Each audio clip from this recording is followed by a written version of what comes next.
I wanted to ask about this in regards to the FAA. So most of the report is focused on what you can do to make sure that you have a strong safety culture within the organization and how much that has to be backed up by the FAA. What does the FAA need to do to have its own safety system improvements to make sure that it is thinking about human factors?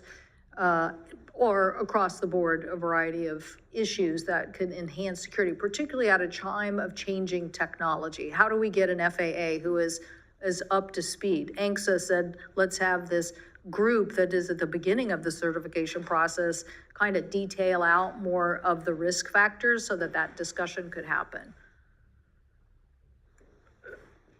So that's actually very, we focused a lot about, especially since January 5th, on the need to put more FAA boots on the grounds in the factory. And I'm by no means saying that's a bad idea. That's an excellent idea. But what you point out about the technology is why I think that ODA or DER or delegation of some sort is here with us forever, because the FAA does not have the resources to be able to be the world's experts on these technologies. That's not what they're there for. The world's experts reside at Boeing or whatever.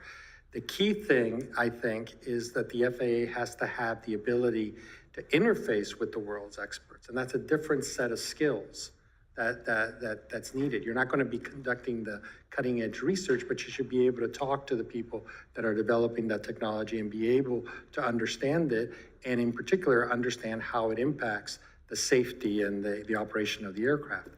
I keep going back to something that was said earlier about the need for the FAA to really step up its own SMS. I think that's critical. If you have that, then you have a chance of being able to appropriately interface with the people you're supposed to regulate. If you don't have that, you're sort of spectators at the party here. And I think that they should be encouraged or directed or whatever it is, however it is that you do it, to move in that direction. Thank you. Senator Blackburn, are you ready? Thank you, Madam Chairman, and I want to thank all of you for being with us today. I think this aviation safety issue is something that we are all concerned about and are we're going to stay in behind this. I appreciate the chairman's attention to this issue. Dr. Muscati, I want to come to you, and I think I'm saying your name right. Correct me if I'm not. I was reading a report about the Aerospace Maintenance Competition, where the 450 airplane mechanics met to show off their skills, and they were working in 15-minute time slots, troubleshooting issues. And I think in 15 minutes, it's pretty remarkable what people are able to do.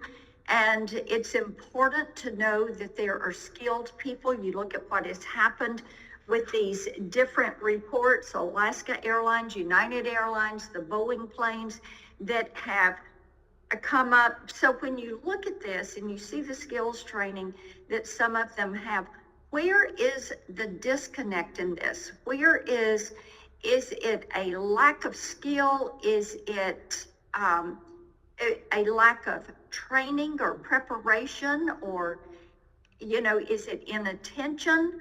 Why are we beginning to have such a negative impact, negative impact on safety?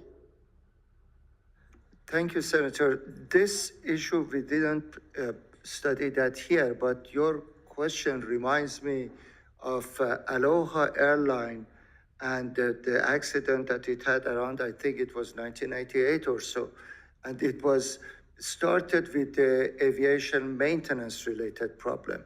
And at that time, the FAA really looked a very hard look at the aviation maintenance, and I think they created a program called National Plan for Aviation Maintenance.